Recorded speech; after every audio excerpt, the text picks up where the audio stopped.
New York City, the thriving and fast-paced metropolis, is currently in a state of emergency as over 60,000 illegal immigrants have made their way into the area.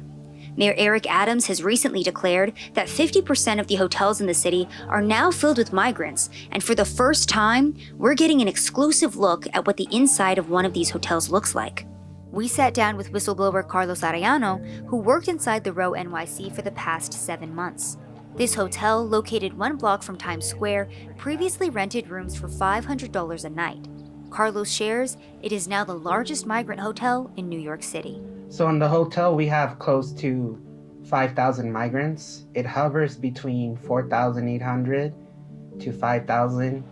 It's the biggest hotel out there that's housing migrants. They housed 5,000 people together in 28 floors. You have the NYC badge, so you're a city employee, correct? Yes, I was a side administrator at the Row Hotel. Anything involving this hotel, I was helping run it. One of the first stops migrants make when they are bussed in is the Port Authority bus station.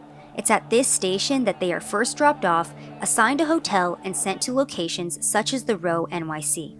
So when a migrant comes to the hotel, what does the process look like? They're taken to our intake center, which is they just register their names, how many kids, and they give them rooms. With our medical team is where they determine if they need certain vaccinations, which are usually turned down by the migrants. They don't want them. But a lot of the times they will have some kind of sickness to them, and that's when they're Ubered out to hospitals that work with the migrant hotels. Everything ranging from doctor's visits to medication is paid for the migrants. I believe we have a document where car seats can also be provided for the migrants as well, correct? Yes, car seats, cribs for newborns.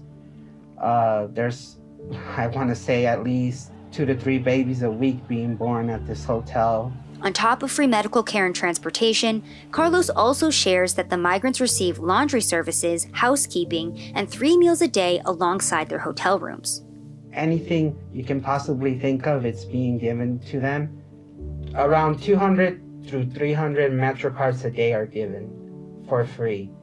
ID services, ID NYC, they have IDs from the city of New York. And what can they do with those IDs? Well, a lot of people in this hotel are working with that ID.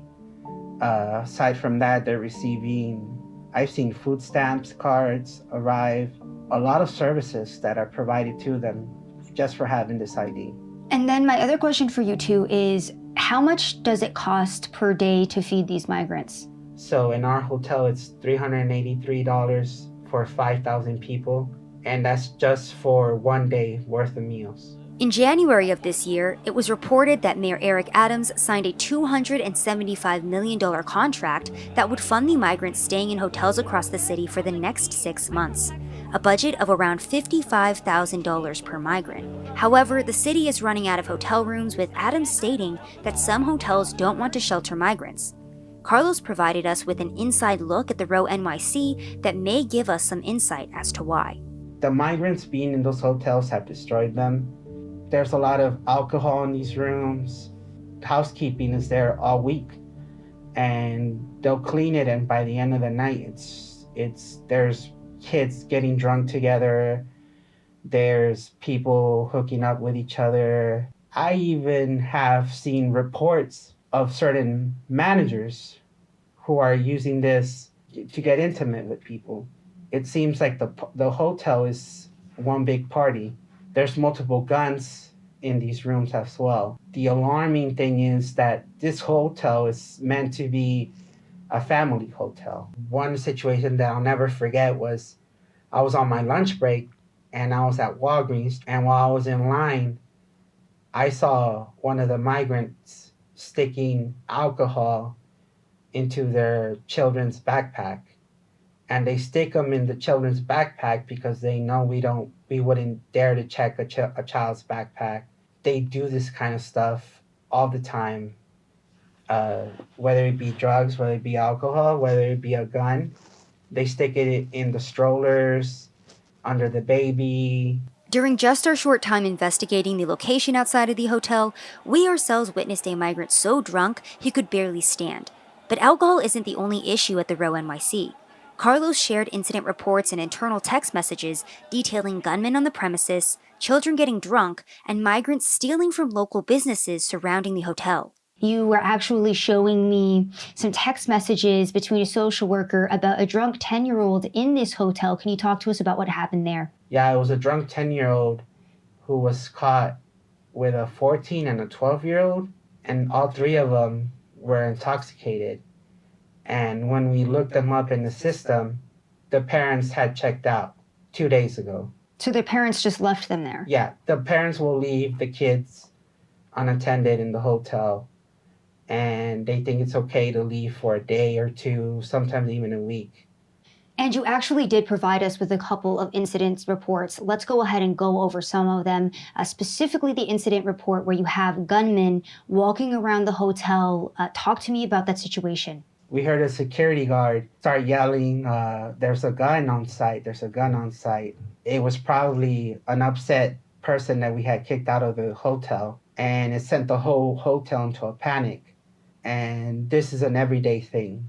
I myself have been assaulted. I've seen other people get assaulted. I've had threats saying, we'll be waiting for you guys outside. There's been times where staff has had to be, escorted to their cars, to their trains. Because the migrants are threatening them. Yeah. And why is that happening?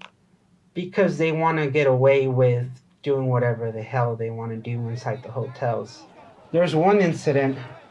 It was my very first week working in this hotel, and it was a husband who was beating up his wife. It was my job and others' jobs to separate them. The brother of the husband shows up and starts telling the wife, why would you report him? Now they're going to kick him out of the hotel and deport him out of the country, which didn't happen. And then the brother rushes in and hits the wife on the face as well. And as the hotel staff, what were you guys able to do with these two? The solution always is, they're intoxicated, send them to the hospital to sober up, and then they come right back into the hotel. It's either the hospital, or it's either send them to Port Authority and let the husband who's intoxicated get another hotel paid by the taxpayers of New York. Often at times there was migrants causing chaos with shoplifting. The one instant where I showed you that video, aside from being caught shoplifting, they started getting physical. And a lot of the times it was, go calm the migrant down, get him inside the hotel. We also spoke to the manager of the store right next to Row, who shared how the migrants have been affecting businesses in the area. So there was previously tourists staying in this hotel, and now it's migrants, so you're not having the same amount of business coming through this area? No, same. It is totally down, less than 50% the down. So I'm not against, I told you I'm not against them, but I don't like to our business area. Take them another area, be side of city or another place, not the middle of the city. We are facing, but where the business, not only my store, all area business is down for this one. All of Only these? this area, 8 Avenue, 3, 4 area, their business. You can ask any people, they'll say no, business is down here. On top of the violence, guns, and drug and alcohol abuse, Carlos shares that the infrastructure of the hotel is also starting to crumble. This hotel is pretty much collapsing. One thing that I saw was the maintenance requests. And in these maintenance requests, it ranged from mold in the ceilings to mold in the walls to power outages in 10 rooms in one floor. The electrical infrastructure in this hotel is fried. We have everything from power outages to fires going off. The lobby ceiling, we've had that fall, and it's been flat out said by every agency in that hotel that they're just waiting for it to collapse. But the city does not want to start the process of getting them out because it's 5,000 people. So it's either going to start a riot, or during the riot, it's going to collapse the hotel because They don't want to leave the hotel. They love the location. Who wouldn't love, living free next to Times Square? A lot of the migrants told me they could see the ball drop from their window. The media has been reporting that one of the main reasons that migrants are overwhelming progressive cities is due to Republican governors such as Texas Governor Greg Abbott busing migrants into these cities. However, when asked if the migrants are happy to be in New York or if they even want to leave, this is what Carlos had to say. If they want to leave the city of New York, they're given a bus ticket, a train ticket, a plane ticket in that very moment. And who gives them that? The city of New York is paying for it, and we are giving them that. They get tired of New York City, they move on to the next city. Chicago, Philadelphia, Washington, they're traveling around. Would you say that the majority of them want to stay in New York, or are they trying to go somewhere else? So they come to New York wanting to go somewhere else, but at the same time, they see everything that's being given to them and that they're right next to Times Square. So they decide to stay and they don't want to leave. And their mindset is that this hotel situations are never going to close. And the city does nothing to tell them, hey, eventually the money runs out. When the money runs out, these hotels will close. Carlos has worked in U.S. Immigration Services for the past 5 years, and he's the same whistleblower who came forward last year when he was working for MVM Inc. and realized that migrant children were being handed off to unvetted adults throughout the U.S. He has also worked as a contractor under organizations such as Customs and Border Patrol and the Office of Refugee Resettlement. However, despite being in the industry for so long, he shares that this is one of the worst situations he's ever seen. I've never seen a situation as bad as this one, which is why I'm coming out. I'm not doing this anonymously anymore. I'm attaching my name, my face to this because it's that bad. I've been doing this for 5 years, and in my 5 years, this has been the worst experience by far. The city of New York does not know what they're doing, and it's only going to get worse from here. Talk to the viewers as well about what coming forward with this type of story means for you.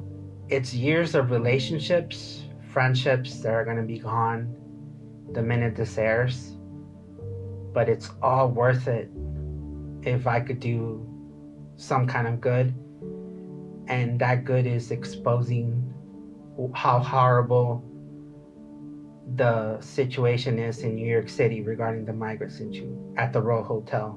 The city of New York should be ashamed of themselves for what they did, and this was a terrible decision to make, was this hotel. For the most part, there's no pressure, no rush, no urgency of fixing the situation. It's just keep paying for their hotel rooms, keep paying for their food, and hoping the situation fixes itself, but it's not going to fix itself. When the day comes that they tell them either you have to move to a new location, this site is going to close, the migrants are not going to understand. So there's no way to go about it.